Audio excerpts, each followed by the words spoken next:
Liza Cody is the winner of a Freezy Award for her very popular Anna Lee series of mysteries and has also been nominated for the Edgar.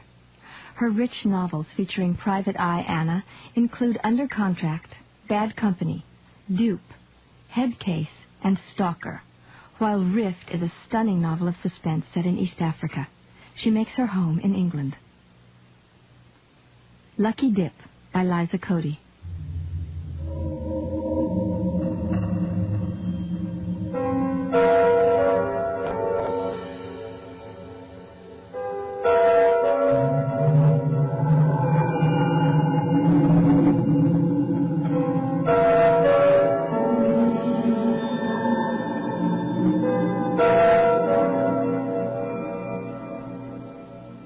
He was sitting against a bit of broken wall, looking almost normal. I could see him because of the full moon. It was a lovely moon with wispy clouds, like old ladies' hair across its face. I watched the man for a couple of minutes, but he didn't move. Well, he wouldn't, would he? I could see he didn't belong. He was far too well dressed, and I wondered how he got there. This is not a part of the city men dressed like him go. He had not been dead long. You could tell that at a glance because he still had his shoes on.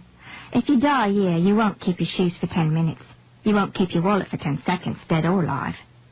With this in mind, I had a quick look right and left for anyone lurking in the shadows.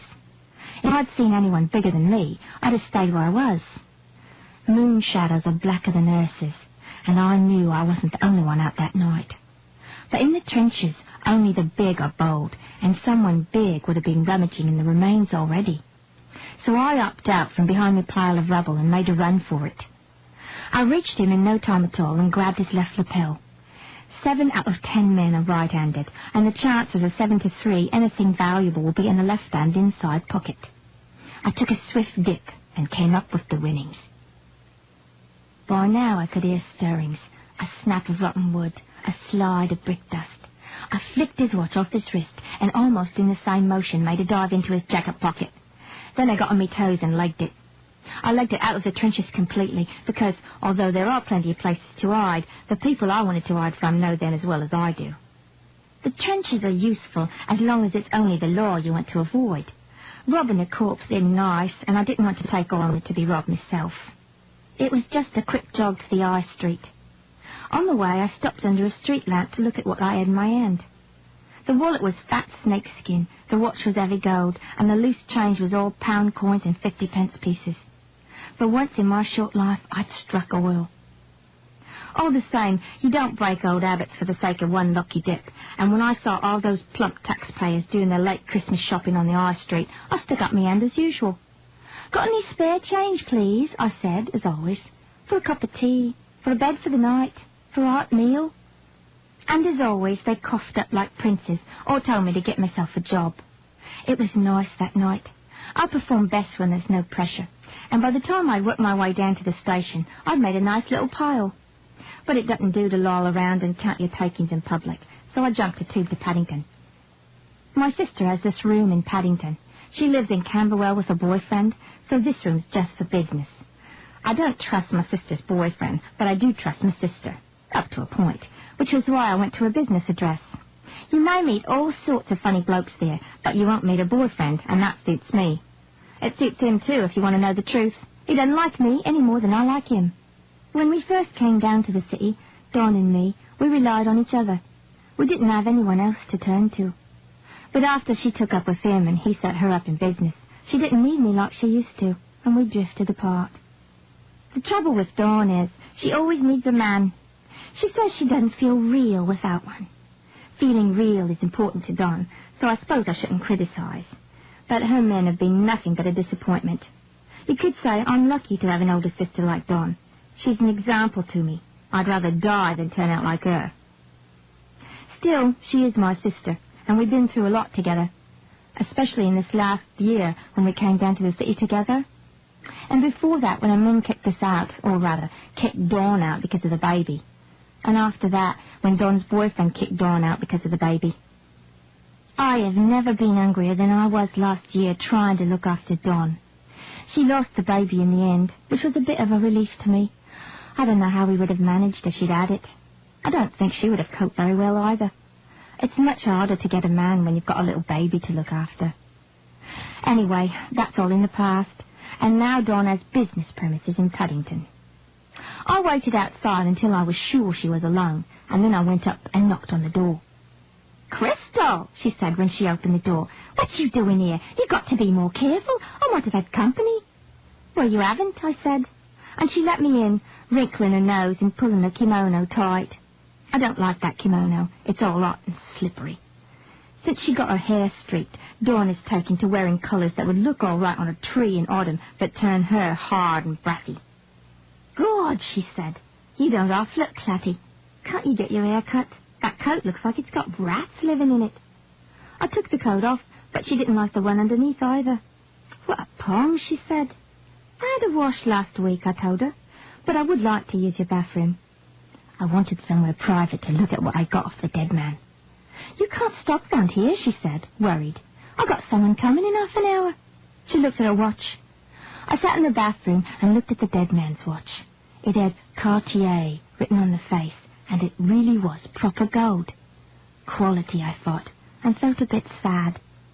By rights, a man with a watch like that shouldn't end up in the trenches without a stitch on, because that's how he'd be by now, pale and naked in the moonlight.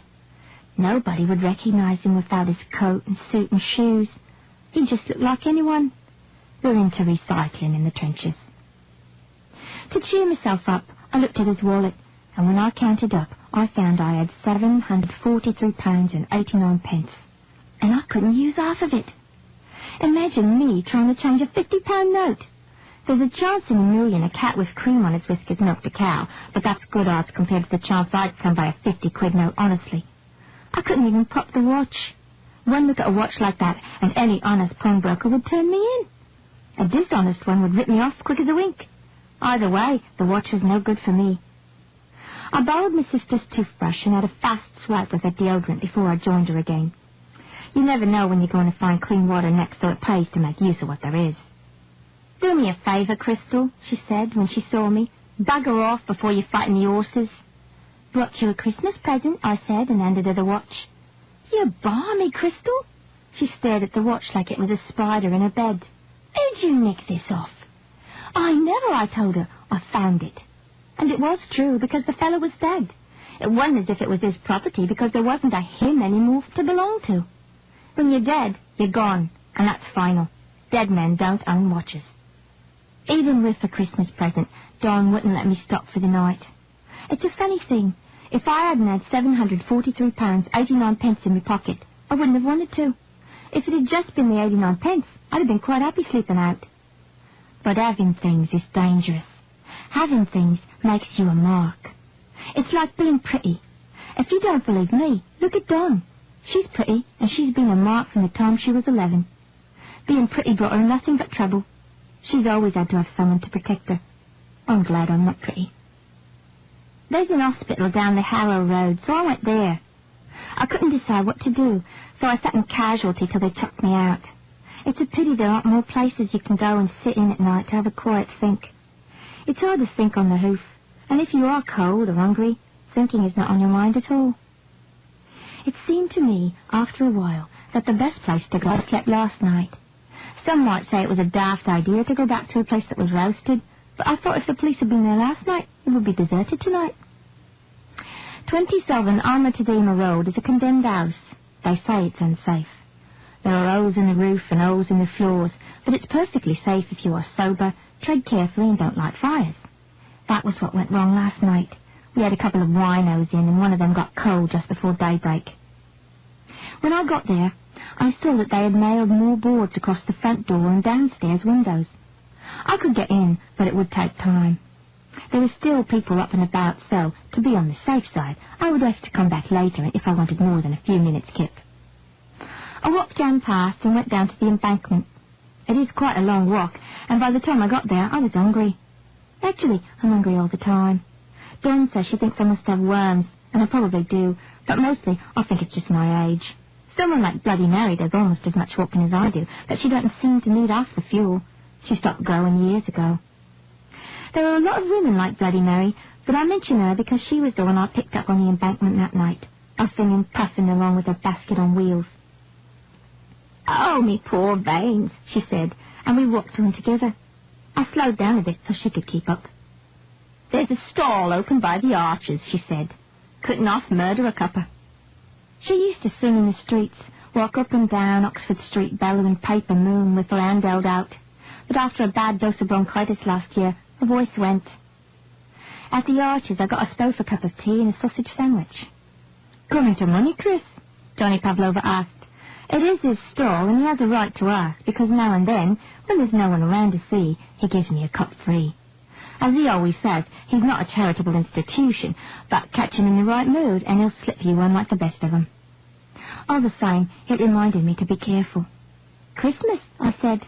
They were feeling generous down the High Street. "Down the High Street?" he said. "You ain't been on that demolition side, have you? I heard they found this stiff bollock naked there this evening." "Did they?" I said, as if I couldn't care less. "I didn't hear nothing. I was just working the High Street." I went over and sat with Bloody Mary under the arches. Johnny Pavlova doesn't like us hanging too close round his stall. He says we put the respectable people off their hot dogs. "Well, you look at that moon," Bloody Mary said, and she pulled her coats tight. It was higher in the sky now and smaller, but there was still a good light to see by. "Where you kipping tonight, Crystal?" she asked. I knew what she meant. A moon like that is a freezing moon this time of year. Just then, Brainy Brian came slithering in beside us, so I didn't have to answer. He was coughing his lungs out as usual, and he didn't say anything for a while. I think he's dying. You can't cough like that and live long. He used to go to college in Edinburgh, but then he started taking drugs and he failed all his exams. He did all right down here in the city because to begin with he was very pretty. But druggies don't keep their looks any longer than they keep their promises. Now he's got a face like a violin and ulcers all over his arms and legs. When he recovered his breath, he said, "Share your tea, Crystal." We'd already finished ours, so we didn't say anything for a while. But Brian was so sorry looking. In the end, I went to get another two, one for him and one for Bloody Mary. While they were sucking it up, I slipped away. "Watch yourself, Chris," Johnny Pavlova said as I went by. He gave me a funny look. The first thing you do when you break into a house is find another way out. A good house has to have more than one way out because you don't want to go running like the clappers to get out of the same door the law is coming in. The house on Almatadema Road has a kitchen door through to the garden. I loosened the boards on that before lying down to sleep. I also made sure I had the snakeskin wallet safe. I had made the right decision. There was no one but me there. A heap of damp ashes marked the spot where the whiners had lit their fire, and they blew in little eddies from the draught. Otherwise, nothing stirred. I went over the house, collecting all the paper and rags I could find to build myself a nest. Then I curled up in it and shut my eyes. Night time is not the best time for me. It's when I can't keep busy and in control of my thoughts that bad memories and dreams bust out of my brain. It's hard to keep cheerful alone in the dark, so I need to be very, very tired before I lie down and close my eyes. Sometimes I say things over and over in my head until I get to sleep. Things like the words of a song or a poem I learned at school, over and over so there's no spare room in my brain for the bad stuff. That night, I must have been very tired because I only got part of the way through What's Love Got to Do With It when I dropped off. Dawn used to play that song all the time when we were still living at home. She played it so often it used to drive me up the wall. But it is songs like that, songs I didn't even know I'd learned the words to, that help me through the night nowadays. The next thing I knew, someone was coughing. I opened my eyes, but it was still dark, and there was this cough, cough, cough coming my way. Brainy Brian, I thought, and relaxed a bit. It's something you have to watch out for, people coming up on you when you're alone in the dark. "It's cold," he said when he found me. "It's hard, hard cold out there." He crawled into my nest. I was quite warm and I didn't want to leave, but I knew his coughing would keep me awake. "Give us a cuddle, Crystal," he said. "I've got to get warm." "Shove off," I said. His hands remind me of a fork. Some people do it to keep warm. Not me. I've seen too much and I want to die innocent. He started coughing again. Then he said, "You got any dosh, Crystal?" "Enough for a tea in the morning," I said. I really did not want to go. It was one of my better nests and it didn't seem fair to give it up to Brian. "They're looking for you," he said. "Someone saw you in the trenches." "Not me," I said. "Who saw me?" You know that little kid, he said? Marvin, I think he's called. Well, they hurt him bad. He said he saw you. Who wants to know? I sat up. Lay down, he said. I got to get warm. He grabbed me and pulled me down, but he didn't start anything, so I kept still. After a while, he said, Johnny Pavlova says you got dosh. They asked him, too. I waited till he finished coughing. Then I said, who's asking? The law? Not them, he said. He knew something, I thought. And then I thought, he talked to Johnny Pavlova. He's talked to Marvin, and Marvin saw me in the trenches. Maybe Brian talked to whoever is looking for me. I said, did they send you, Brian? Did they send you to find me? He doubled over, coughing. Later he said, you don't understand, Crystal. I got to get some money. I lost my fixings, and I'm at school for days. So that was that. I left him and went out the kitchen way. Brian was right. It was hard cold outside. And I was right, too. Having things makes you a mark. I dumped the snakeskin wallet in the garden before I climbed over the fence, and then I climbed right back and picked it up again. Dumping the wallet wouldn't stop anyone looking for me. Not having it would be no protection. Marvin didn't have it, and he got hurt. I wondered why they picked on Marvin to clobber. Perhaps he got the dead man's shoes, or his coat. Perhaps they saw a little kid in a big thick coat, and they recognized the coat. No one ever looked for me before. There was no one interested. I thought maybe I should run away, somewhere up north, or maybe to the west country. But when I ran away the first time, it was me and Don together.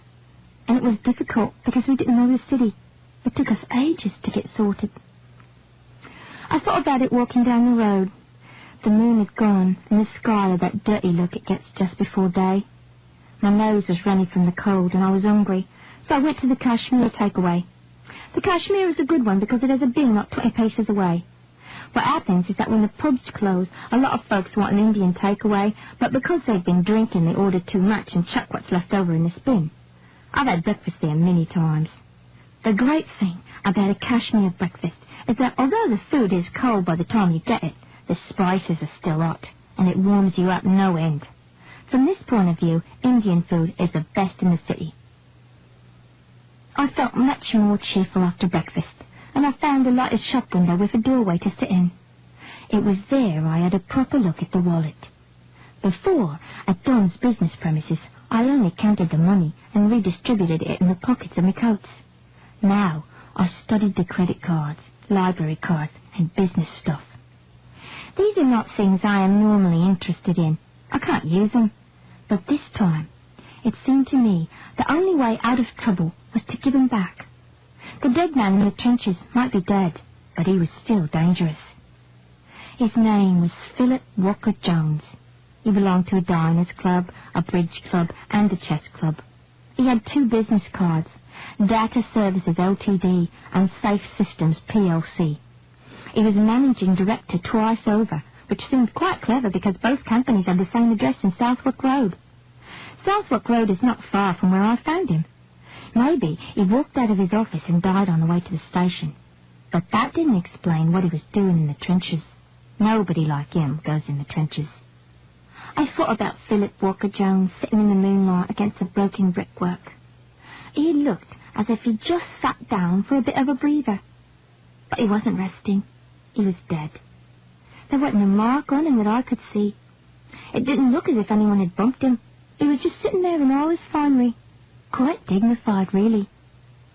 Little Marvin would have been there watching like I was, and probably a few others too, waiting to see if it was safe to take a dip. We were wrong, weren't we? I didn't want to go back too close to the trenches, but if I was going to give the wallet back, I had to. It was too early yet for public transport, so I started walking. A good breakfast does wonders for the brain, so while I was walking, I went on thinking. I didn't know anything about data and systems, except that they sounded like something to do with computers. But I do know that dining, bridge, and chess are all things you do sitting down. Philip Walker Jones didn't have any cards saying he belonged to a squash club or a swimming club, and if he spent all that time sitting down, maybe he wasn't very fit. If he wasn't very fit, and he started to run suddenly, he could have had a heart attack. It was a satisfying bit of thinking that took me down to the river without really noticing. Crossing over, it occurred to me that bridge and chess were things that really brainy people did. And in my experience, brainy people all wear glasses and don't run around much. A really brainy man would not go running into the trenches after dark unless he was being chased. A scared, unfit man running in the trenches would have no bother getting a heart attack. Easy. The wind off the river was sharp and cold, but it wasn't the only thing making me shiver. Because if Philip Walker Jones had a reason to be scared to death, so did I. Give the rotten wallet back, I thought, and do it double quick.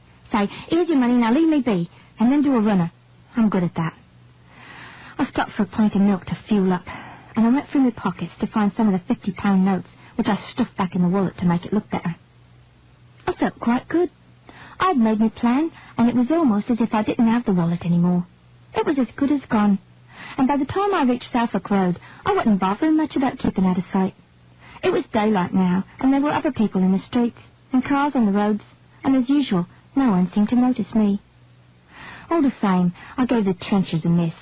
I walked down Suffolk Road, bold as brass, looking at numbers and signs, and when I found one that read Safe Systems PLC, I walked right up to the door. It was a new door in an old building, and it was locked. Perhaps it was too early. Not having a watch myself, I don't keep track of office hours. I stood there wondering if I should hike on to the station, where there's a clock and a cup of tea. And just then, the door opened from the inside. It gave me such a fright I nearly legged it. But the person opening the door was a young woman, and usually women don't give me much trouble. This one had red rims to her eyes and a really mournful expression on her face. She also had a nasty bruise on her cheekbone that made me think of little Marvin. She said, "Where do you think you're going?" She wasn't friendly, but she looked as if she had other things on her mind. "Safe Systems PLC, I said. "What do you want?" she said. "The office is closed, and haven't you ever heard of a thing called soap in water?" "I've got something for Safe Systems," I said, and held out the wallet. "Jesus Christ," she said, and burst into tears. We stood there like that, me holding the wallet and her staring at it, crying her eyes out. At last she said, "I don't want it, take it away," and she tried to slam the door, but I stuck my foot in there. "What do I do with it?" I said. "Lose it," she said, and because I wouldn't let her close the door, she went on, "Look, you silly little cow, don't you come near me with that thing. Drop it in the river. You can give it to Steve for all I care. I'm finished with all that." She started banging the door on my foot, so I hopped back. The door crashed shut, and she was gone. I was so surprised. I stood there gawping at the door, and I didn't see the big fella coming up behind until he dropped down on my shoulder. "You the one they call Crystal?" he said from a great height. "Not me," I said. "Never heard of her." I got the wallet back under my top coat without him noticing. "What are you doing at that office, then?" he said, not letting go. "The lady sometimes gives me her spare change," I said, and watched his feet. It's no good watching their eyes. If you want to know what a bloke's going to do, watch his feet. The big man's feet were planted. I did not like him knowing my name. "What is your name, then?" he said. I nearly said Dawn, but I bit it off just in time. "What?" he said. "Doreen," I said. "Who's asking?" If he was Steve, I would give him the wallet and run. "Detective Sergeant Michael Sussex," he said. It was even worse than I thought. Now even the law knew my name. It made me sweat in spite of the cold. "I've got a few questions for you," he said, and he tightened his hand on my shoulder. "I don't know anything," I said. "What about?" "About where you was last night," he said, "and who you saw." "I never saw nothing," I said, really nervous. "Course you didn't," he said. "Come on, I'll buy you breakfast and then we can talk." And he smiled. Never, never trust the law when it smiles. None of this had ever happened to me before. If you must know, I've hardly ever talked to a policeman in my life. I'm much too fast on my feet. "Where do you live, Crystal?" he said, starting to walk. "The name's Doreen," I said, and tried to get out from under the big hand. "Where do you live, Doreen?" he said. The thing you have to know about the law is that they ask questions and you answer them. You've got to tell them something or they get really upset. It's the same with social workers. If they want an answer, give them an answer, but keep the truth to yourself. I told Detective Sergeant Michael Sussex the address of an hostel in Walworth. He was walking us in the direction of the trenches, and I didn't want to go there. So I said, "I've had my breakfast and I ought to go because I've got an appointment with my social worker." It was a mistake, because then he wanted to know who my social worker was and what time I had to be there. Liars breed. It's much better if you don't talk to the law, because then you can keep to the truth. After a while he said, "Aren't you a bit young to be living on your own, Doreen?" "I'm 18, I said. I felt depressed. I hadn't spoken one honest word to the man since he dropped his big hand on my shoulder. Well, you can't, can you? I talked to a social worker once, and she tried to put Dawn and me in care. Never again. They would have split us up, and then Dawn would never have found herself a man. Say what you like about Dawn's boyfriend, but he did set her up in business, and she does make good money. She feels real. No one can feel real and care." We were right next to the trenches by now. For a change, it looked completely deserted. No winos, no bonfires, none of us picking through the rubbish dumped there in the night. It's just a big demolition site, really, but since no one is in any hurry to build there, it's become home to all sorts of people. Detective Sergeant Michael Sussex stopped. He said, "We found a body in there last night." I said nothing. I couldn't see the bit of wall the dead man had been sitting by, but I knew where it was. "Yes," he said, as if he was thinking about something else. Stripped clean he was. "When it comes my turn, I'd like to be somewhere no one can get their thieving hands on me." I was still watching his feet, and now even his boots looked as if they were thinking about something else, so I took off. I broke clear of his hand. I dodged between two people passing by and upped over the wire. Then I dropped down into the trenches. It was the last place I wanted to be, but it was the only place I could go. I heard him come down behind me, and as I ran through the rubble, I could feel his feet thudding on the ground. He was awfully fast for a big man. "Stop!" he yelled, and I kept running. This way, that way, over the brickwork, round the rubbish tips, into cellars, up steps, and all the time I could hear his feet and his breath. I couldn't get free of him. I was getting tired when I saw the drain. I put on one more sprint and dived head first into it. It was the only thing I could think of to do. It was the only place he couldn't come after me. It was the only place I couldn't get out of. I know about the drain. I've been in there before to get out of the wind, but it doesn't go anywhere. There is a bend about 10 yards from the opening, and after that it's very wet and all stopped up with earth. Anyway, like it or not, I dived straight in and crawled down. There wasn't much room even for me. I had to get all the way to the bend before I could turn round. It was totally dark in the drain. There should have been a circle of light at the opening, but Detective Sergeant Michael Sussex had his head and shoulders wedged in it. He said, "Don't be a fool, Crystal. Come out of there." His voice boomed. "Look, I only want a chat," he said. "I'm not going to hurt you."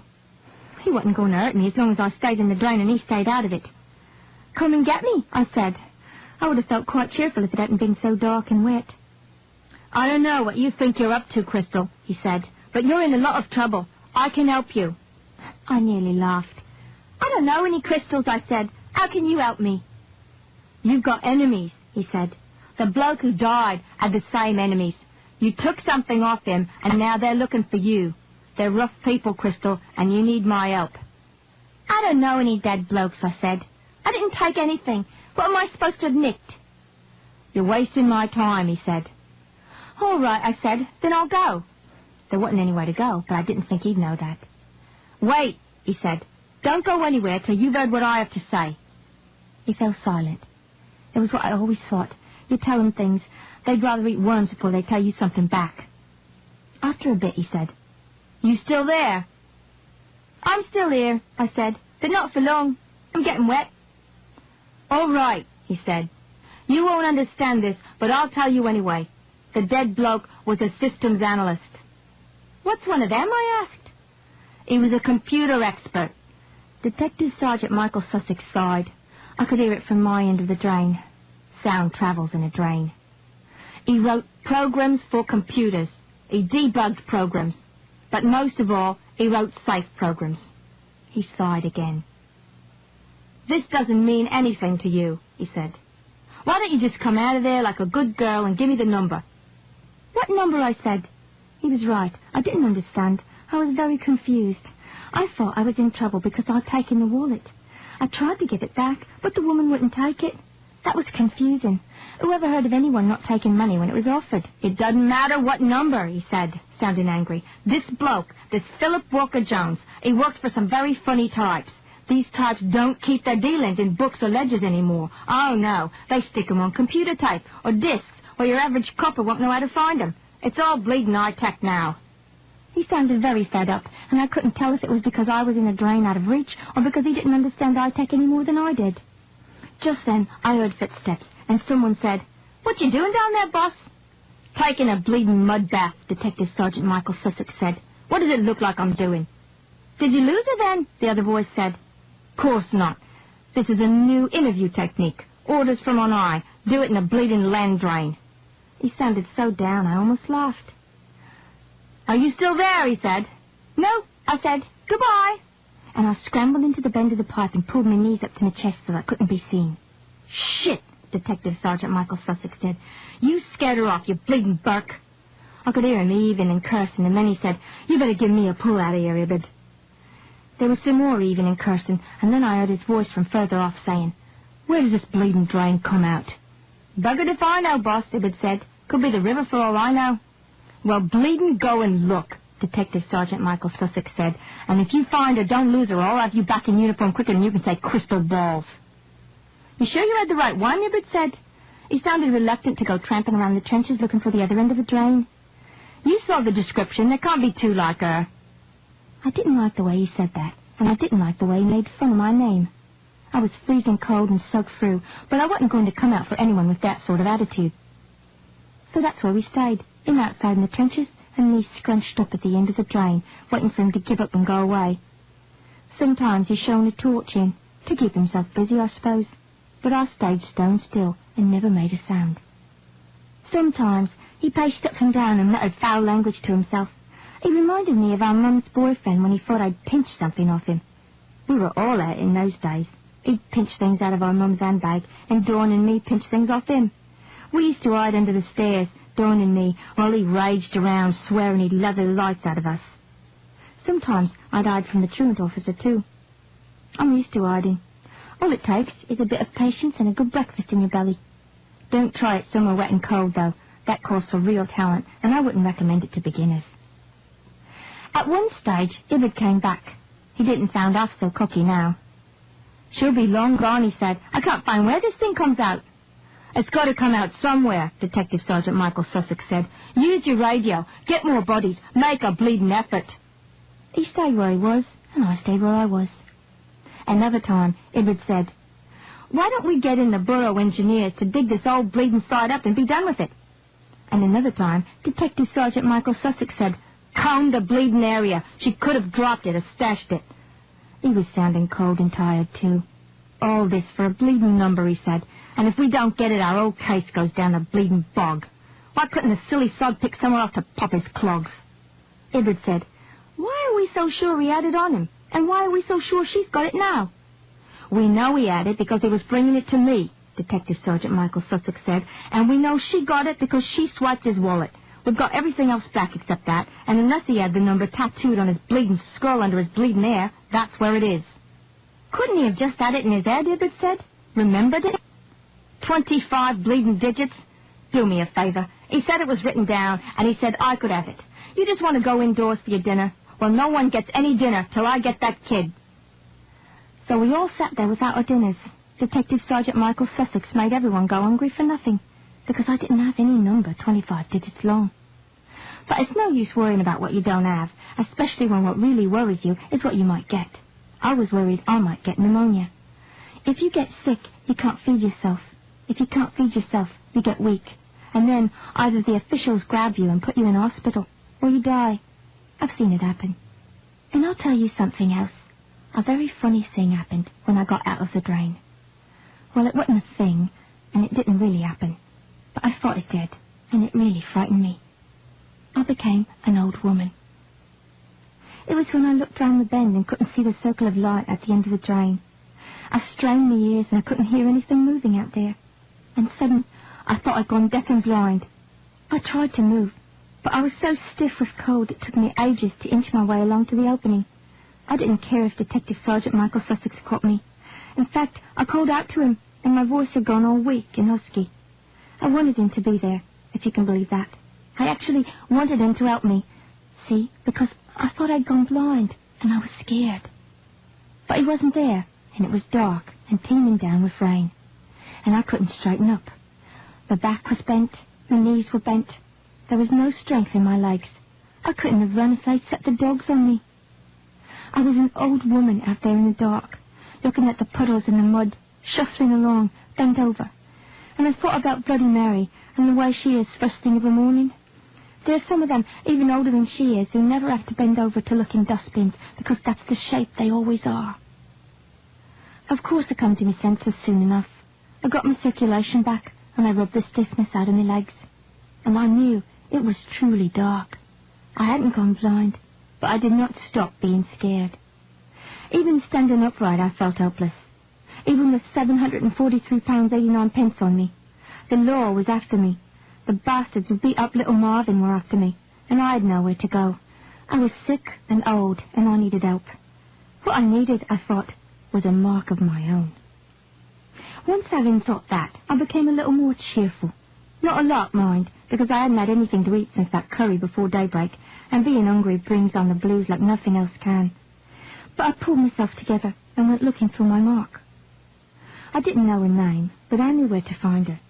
It was up the other end of the northern line. I couldn't have walked it that night, not for love nor money. So I cut the tube to Chalk Farm and I hung around outside one of those bookshops. I thought I had her once, but she tightened her grip on her shopping and hurried away. It was a mistake I put down to hunger. Usually it don't go wrong on middle-aged women. But I saw her at last. She was wearing a fawn-coloured raincoat and a tartan scarf. She had a green umbrella and she was struggling with her Christmas shopping. I said, "Carry your bags for you, missus." She hesitated. I knew her. She's the one who has her handbag open before you even ask. She doesn't give you any mouth about finding a job or spending money on drink. She just looks sort of sorry, and she watches when you walk away. She hesitated, but then she gave me a bag to carry. Not the heaviest one either. She's nice. She wants to trust me. At least she doesn't want to distrust me. I knew her. She was my mark. She said, "Thank you very much. The car is just round the corner." I followed her and stood in the rain while she fumbled with her umbrella and car keys. I put her bag in the boot and helped her with the other one. She looked at me and hesitated again. Not that she'd dream of going off without giving me something. This one just wants to find a polite way of doing it. She said, "Well, thanks very much." And she started to fumble in her handbag again. I let her get her money out, and then I said, "I don't want your money, missus. Thanks all the same for the thought." She said, "Oh, but you must let me give you something." I just stood there shaking my head, looking pitiful. "What is it?" she asked with that sorry expression on her face. It was the crucial time. I said, "I've got some money, missus, but I can't spend it." And I held out one of the £50 notes. She looked at the money and she looked at me. I said, "I know what you're thinking. That's why I can't spend it. I want to get some decent clothes because I can't get a job looking like this. But every time I try, they look at me like I stole the money and they go to call the law. No one trusts people like me." She went on looking first at me and then at the money and said, "I don't mean to sound suspicious, but where did you get a £50 note?" "A nice lady give it to me," I said. "She must have thought it was a fiver." She was a really nice lady because no one's ever given me a fiver. But when I went in to buy a cup of tea and some chips, the man went to call the law and I saw she must have made a mistake. "I see," she said. "You don't," I said. "Having this money is worse than not having anything." "I can see that," she said. "How can I help?" I had her. "Please, missus," I said. "Please help me spend it. All I want's a good coat and some shoes. There's a charity shop just round the corner, and I've been hanging around for ages, but I can't bring myself to go in on my own." She was good as gold, my Lady Mark. She bought me a big wool coat for my head, and she talked to the woman in the shop while I looked for jeans and jerseys. It was all quality stuff, and probably it was all donated to the charity by women like her. They don't give any old rubbish to charity. And I'll tell you something else. My Lady Mark was having the time of her life. It was like a dream come true to her. Someone really and truly wanted her help with something she approved of. She didn't have to worry I was spending her money on drink or drugs because it wasn't her money, and I was there under her nose spending it on warm clothes. Even the woman behind the counter had a sort of glow on them when I came out from behind the racks with my arms full. She'd probably told them my story in whispers when my back was turned. And that was why I really had needed her help, because those nice ladies behind the counter would have chased me out if I'd gone in on my own. They'd have been afraid I'd pinched their charity. It was still coming down in buckets when we left the shop. This time it was me carrying all the bags. I was about to go when she said, "Look, don't be insulted, but what you need is a hot bath and somewhere to change." She said it in a rush, as if she really was afraid of hurting my feelings. "I lit up the hill," she said. "It won't take any time at all." "Nah," I said. "I'll get your car seats all dirty." "It doesn't matter," she said. "Please." And I thought, why not? She deserved the satisfaction. She ran me a hot bath and squirted loads of scented oil in. She gave me a shampoo and a whole heap of clean towels. And then my lovely Lady Mark left me alone in the bathroom. I'll swear she had tears in her eyes when I came out in my new clothes. "Crystal," she said, "you look like a new person." This was just what I wanted to hear. "You look quite like my own daughter when she was younger," she said, which was a good thing, because the law and the bastards who beat Marvin up weren't looking for someone who looked like my Lady Mark's daughter. And no one would bat an eyelash if she had a £50 note. My Lady Mark's daughter would not turn into an old woman who had to bend over to root around in dustbins. And nor, I thought, would I, if I could help it. She cooked me eggs and potatoes for my tea. And when I left, she gave me a fiver and a green umbrella.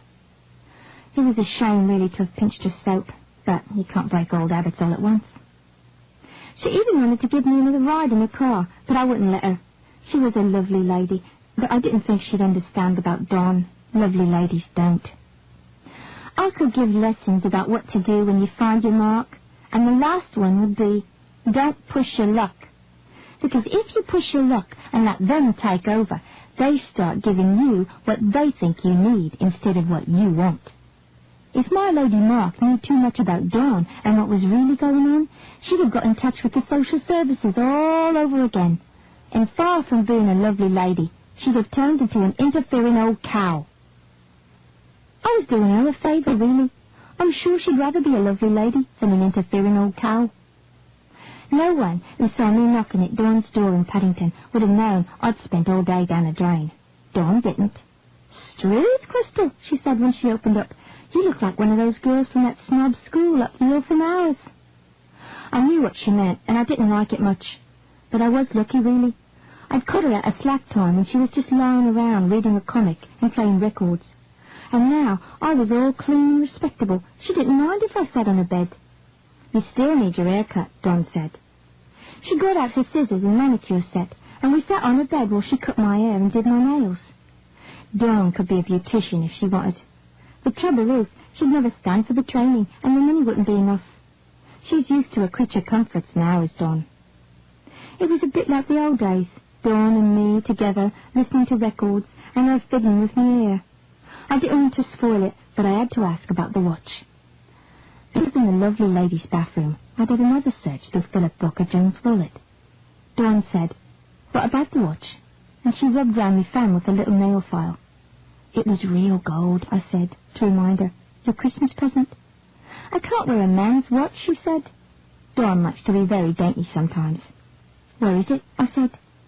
"You want it back?" she asked. "Fine Christmas present if you want it back." I looked at her, and she looked at me. Then she said, "Well, Crystal, if you must know, I was going to give it to my boyfriend for Christmas." "It wasn't for him," I said. "It was for you." "A man's watch?" she said, and laughed. "I was going to get his name engraved on the back. Eternal Love, from Dawn. But there wasn't room. There were all these numbers on the back, and the man at the jeweler's said I'd lose too much gold having him rubbed down." "Ha," I said. I felt clever, because all it takes is some good hot food to help you think. And it had come to me in a flash just after I put down my last mouthful of egg and potato. I said, "Bet there were 25 of them." "Loads of numbers," she said. She put the nail file back in the manicure set. "If you must know, Crystal," she said, "I popped it, and I bought him a real gold cigarette lighter instead." And she gave me the pawn ticket. She hadn't got much for a solid gold watch. Dawn isn't practical like I am, so the pawnbroker could cheat her. Not that it mattered. It wasn't her watch in the first place, and besides, it would cost me less to get back, if I wanted it back. Poor Dawn. She needs me to take care of her. She doesn't think she does, because she thinks her boyfriend's doing it. She's not like me. She doesn't want to look after herself. That's not her job. and if I told her what I'd been through today to solve my own problems, she'd say I was a fool. But look at it this way. I'd given Detective Sergeant Michael Sussex the slip. I'd dressed up so he wouldn't know me again if I ran slap bang into him. Nor would Brainy Bryan, so he couldn't finger me to the bastards who beat up little Marvin. I'd had a bath, and I'd had eggs and potatoes for my tea.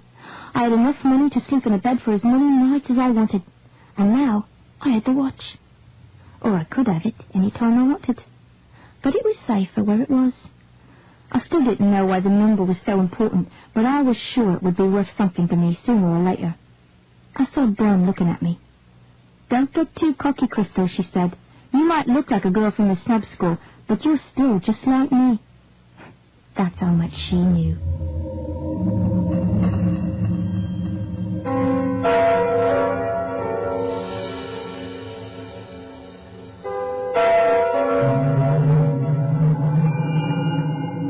Lucky Dip by Liza Cody is taken from the book A Woman's Eye, edited by Sarah Poretsky. Narration by Lori Holt. Music by Craig Harris. All rights reserved.